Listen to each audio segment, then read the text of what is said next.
జలదంకి మండలం 9వ mile SC కాలనీలో జలదంకి పోలీసులు కార్డన్ సెర్చ్ నిర్వహించారు.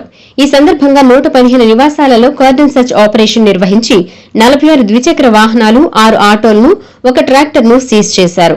Kaligiri circle CI Subbarao, Jaladanki SI లతీపునిసాలు మాట్లాడుతూ జిల్లా ఎస్పీ అజితా వేజెండ్ల ఆదేశాల మేరకు, కావలి డీఎస్పీ రమణకుమార్ సూచనల మేరకు జలదంకి పోలీస్ స్టేషన్ పరిధిలోని 9వ మైల్లో కార్డన్ సెర్చ్ నిర్వహించినట్లు తెలిపారు.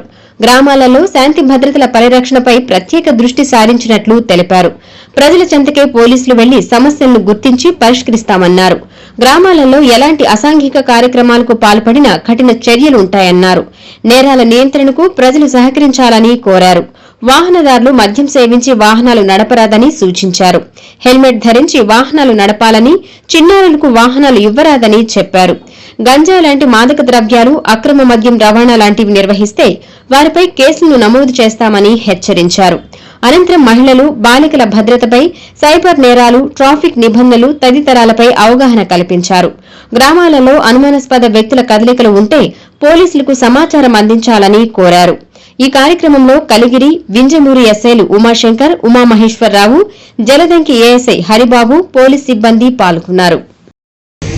నెల్లూరు జిల్లా ఎస్పీ గారి ఆదేశాల మేరకు కావలి డిఎస్పీ గారు, అడిషనల్ ఎస్పీ గారి ఆధ్వర్యంలో ఈరోజు Kaligiri circle officers and men సారథ్యంలో జలదంకి మండలం 9వ మైల్ వద్ద కార్డన్ సెర్చ్ నిర్వర్తించి సుమారు 45 మోటార్ సైకిల్స్, ఒక 6 ఆటోలు సీజ్ చేసి ఇక్కడ ఉన్న కాలనీ వాసులకి మాదక ద్రవ్యాల గురించి మరియు మైనర్ పిల్లలకి డ్రైవింగ్ ఇవ్వకుండా ఉండే విధంగా మరియు ఆడపిల్లల జాగ్రత్త గురించి అవగాహన కల్పించడం జరిగినది.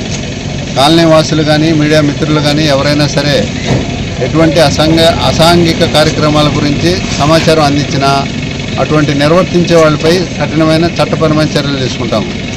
ఎవరైనా సరే మీ కాలనీలో కొత్త వ్యక్తులు సంచరించినా లేదు రోడ్డు ప్రమాదాలు ఎక్కడైనా జరిగినా ఇమ్మీడియట్గా సమాచారం ఇస్తే వారిపై చట్టపరమైన చర్యలు తీసుకుంటాము. ఓకేనా?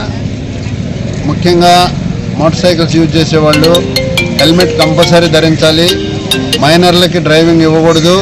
చట్ట ప్రకారం మైనర్లకి డ్రైవింగ్ ఇచ్చి ఏదైనా ప్రమాదం జరిగితే తల్లిదండ్రులు బాధ్యులవుతారు. ఓకేనా?